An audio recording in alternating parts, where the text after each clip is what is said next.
I'm so excited to be here with Martha Elder, who's the executive director of Second Chance Foods. Welcome, Martha. Thank you, Sarah.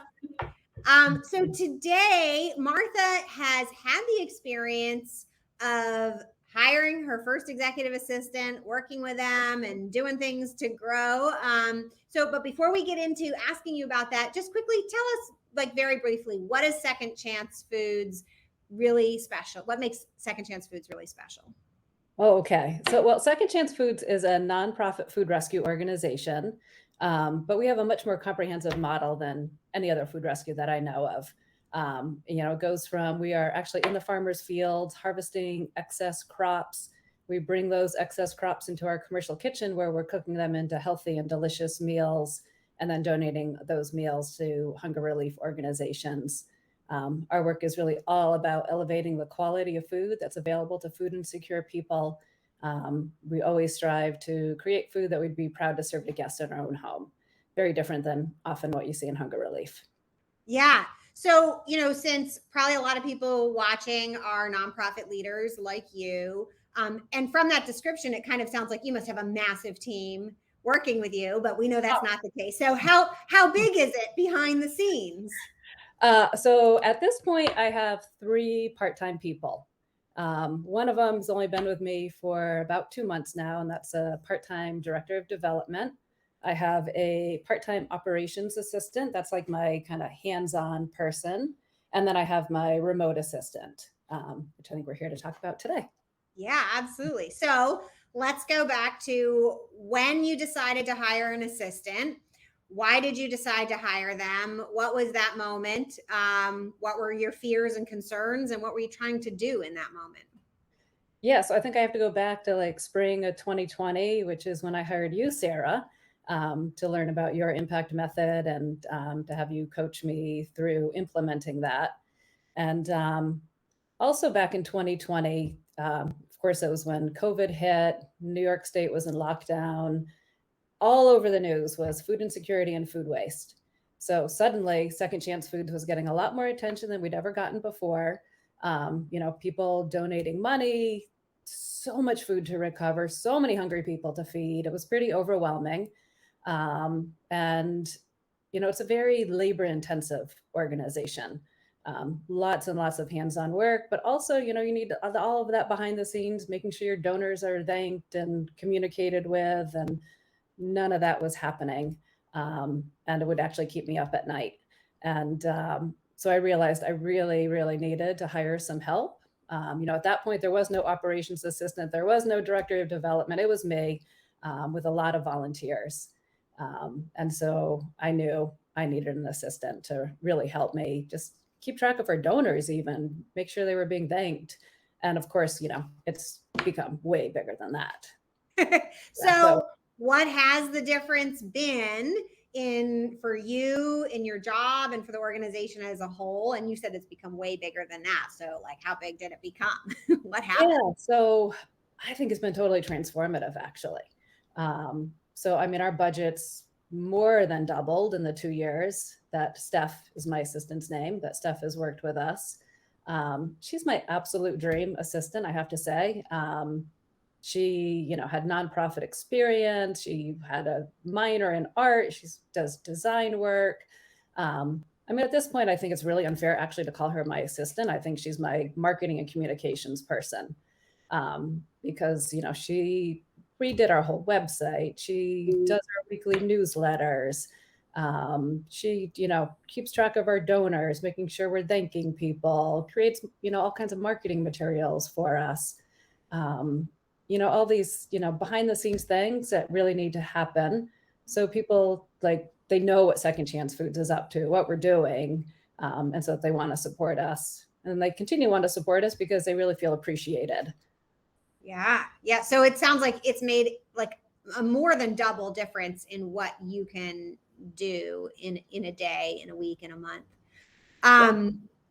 Do you want to talk a little, you've kind of talked about what kind of difference that's made in your overall ability to make a difference. Since a lot of it had to do with fundraising.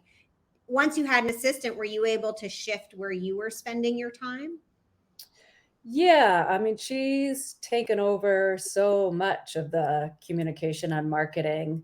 I feel like where my time is most valuable is just in being that visionary person about where this organization should go, and also I feel really deeply about creating the proper culture for the organization and focusing on that our volunteers like absolutely love being with us, our donors love to donate to us, and just that there's a lot of support in the community for what we're doing because we've created the right culture. Yeah. So, as you went on this journey of hiring an assistant, not something you had done before, what kind of surprised you along the way? Were there things that they were able to do that you were surprised at? Were there also kind of hiccups along the way, things that you thought were going to get done that didn't work out the way you planned? Um, so so I hired Stephanie through Great Assistant, and they did all the groundwork for me and identifying candidates and in identifying candidates who are very detail focused. We're really coming just with the right set of assets and skills. And so I feel like Stephanie hit the ground running. Um, I think one of the things she offers me, and it's not necessarily what other people need, is she's very technologically savvy. Mm. So she's the one who is using our Zen kit to make sure we're keeping track of everything that we're working on. And, we jump onto Zoom twice a week just to make sure we're staying on track with all the different things that we're working on. And, are there any issues coming up that we need to discuss? And at this point, the director of development joins those calls as well. And yeah, so I'm just trying to remember where I was going with all of that. Surprises, that things that she was able to do that you didn't think an assistant could do? Like the way that she just totally redesigned our website, secondchancefoods.org, if you want to go see it. Um,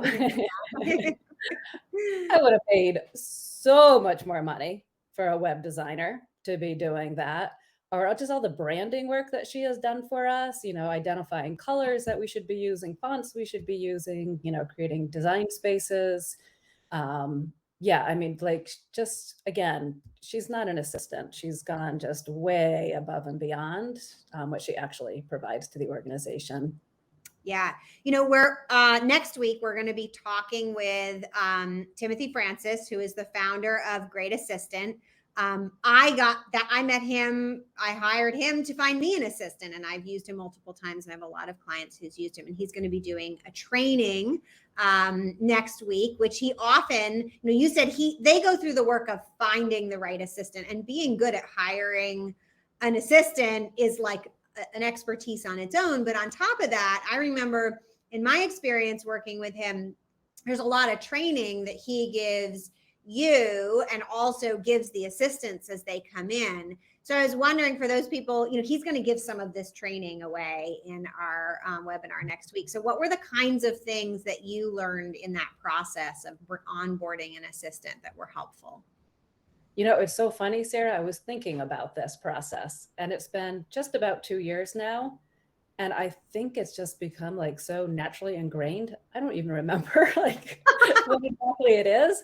I think we just do it so naturally now that I couldn't even tell you exactly what the process is. We just do it and it works. Well, I just want to, that is the hallmark of a good process. So many times I've gone to organizations and be like, you need some processes. And people are like, we hate processes. I'm like, if it's a good process, you should love it. It should feel easy. And then you should be like, this makes my life so much easier. And it sounds like you learned a great process for working with an assistant who became more of an assistant. And that's been my experience. That is, to me, the difference between hiring like a really high quality US based assistant and using like an overseas virtual assistant service is the kind of assistants I get through Great Assistant are like really much more than an assistant. They are like a team member, a communications lead, a thought partner, like much, much more, even though that's not the purpose. And I'm sure Tim will be like, that's not what we're trying to do. That is what can happen if you grow a great team member. So I want to ask you, as we kind of think about wrapping up here a bit, what tips would you give to leaders out there in the nonprofit space who are either thinking about working with an assistant or getting one, or who maybe have had an assistant, but it hasn't worked out very well? I mean, Tim says in his bio, he spent 6 years of failing with an assistant before he figured it out. So what kind of knowledge can you give everybody watching? Let's see. So, I think the process that Great Assistant uses makes a lot of sense. And it's not something I necessarily would have thought about, just in terms of, again, the sort of core skills or just ways of being that you want an assistant to bring with them. Ask me the question again, Sarah, because I lost my train of thought. What tips would you have for people who are either thinking about wanting an assistant or have one but haven't been able to make it work? So yeah, this is what I wanted to say, that you may think you can't afford it. I'm going to say you can't afford not to. Yeah. Totally. So it was scary at first to take on this person, to pay a finder's fee and then to be paying them by the hour. It was a little scary. And it's not like you didn't have like a year of salary in reserves, right, for them. You took a risk. Yeah. Oh, yep. Taking a risk, hoping for a payoff, knowing that they were going to be helping us with, marketing, communications, donor relationships. And absolutely, I mean, I already said our budget is, more than doubled in the 2 years since she's been with us. And of course, it's not only because of her, but it's, she's definitely a team member and took part in allowing us to increase like that. Yeah. I think that is why I so often recommend to clients that they hire an assistant, because while it feels like a risk, I think you really nailed it on the head. Like, you can't afford not to. It is riskier not to. And that's a message that I can't seem to repeat enough in the nonprofit space, is that you think by doing nothing and going slowly that you are taking less risk and that you're playing it safe. And it is the farthest thing from the truth. And, one of my great pleasures in working with you especially has been you did the steps, even though they felt scary. And there are a lot of people who won't do it. They'll just freeze and not do it. And you took those risks but they're not really risks. You took the scary steps. And I think there is a difference between doing something that's scary and doing something that is truly risky. And unfortunately, I think we get a lot of mixed signals in the nonprofit space, and we're told that things are risky that are in fact not risky. Because really, you were at risk beforehand of going under. And are you at risk? Are you in that level of risk anymore? No. Yeah. I think I used to feel like I need to put as much money as we can towards our programs. That if I'm not putting all the money towards programs, that I'm distracting from the programs. And this has been a great lesson in that you support your programs by spending in other ways. Yeah. Oh my God. But can you just say that again?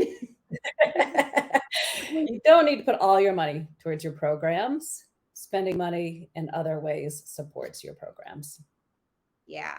Yeah. And, you said you have doubled, your organization. So that's not just, paying off the cost of having an assistant. That's, you've doubled, right? The impact you were able to make, correct? Mm-hmm. In fact, did you double every year?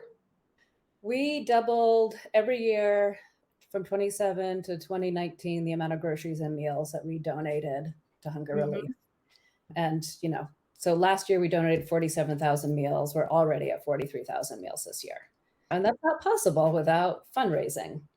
And so Yeah, We're they're supporting our so programs by hiring an assistant for sure. That's right. That's right. And what I love about it too is it's a win-win. I mean, did your workload get worse or did your life get better in all this doubling and working with Oh, them? yeah. I mean, just like the stress relief alone, it's totally worth it. Just to know somebody was taking care of all of these tasks and that I didn't need to focus on them is huge.